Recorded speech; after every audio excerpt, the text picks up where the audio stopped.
even lie. I know I wasn't right now.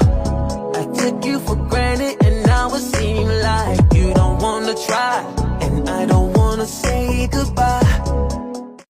Who will represent our province. I believe that distinctively has not just having a good physical physique, but also having a heart, and having a heart that's willing to help others, have a purpose to uplift a certain group of people, and can inspire other people to be the best version of themselves. Thank you.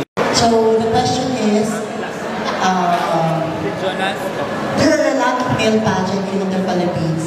So bakit Mr. Laguna International or Mr. International Laguna?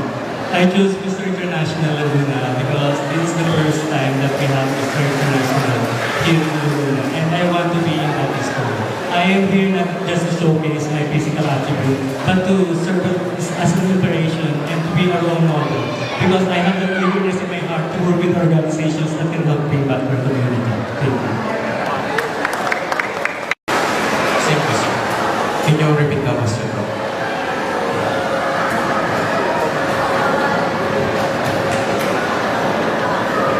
Napakarami pong male pageant sa Pilipinas. Bakit Mr. Laguna International?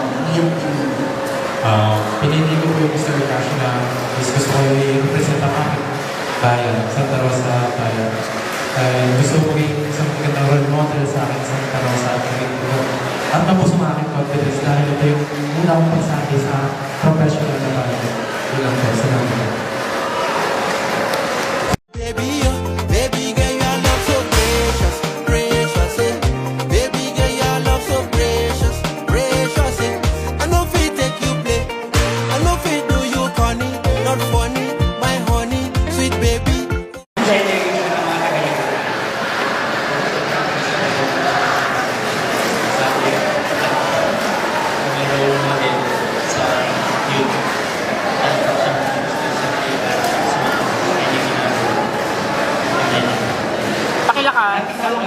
Pakilakas.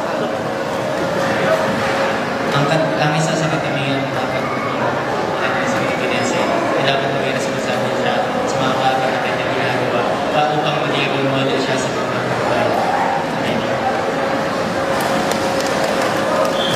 Isang bagong katangian ng isang Pilipinas ay marunong makatanggap ng pagkatalo, pagiging makatatag sa anumang mga laban ng pageant po.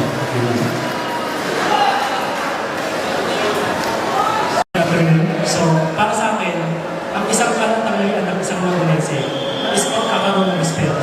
Kasi para sa akin, it is important that we all have respect for everyone, regarding their culture, regarding their age, regarding their skin color, or their gender. Kasi may isa nila akong kasasabihan na pag ang tao ay may respeto, siya ay may disiplina. At pag may disiplina, siya ay mahala.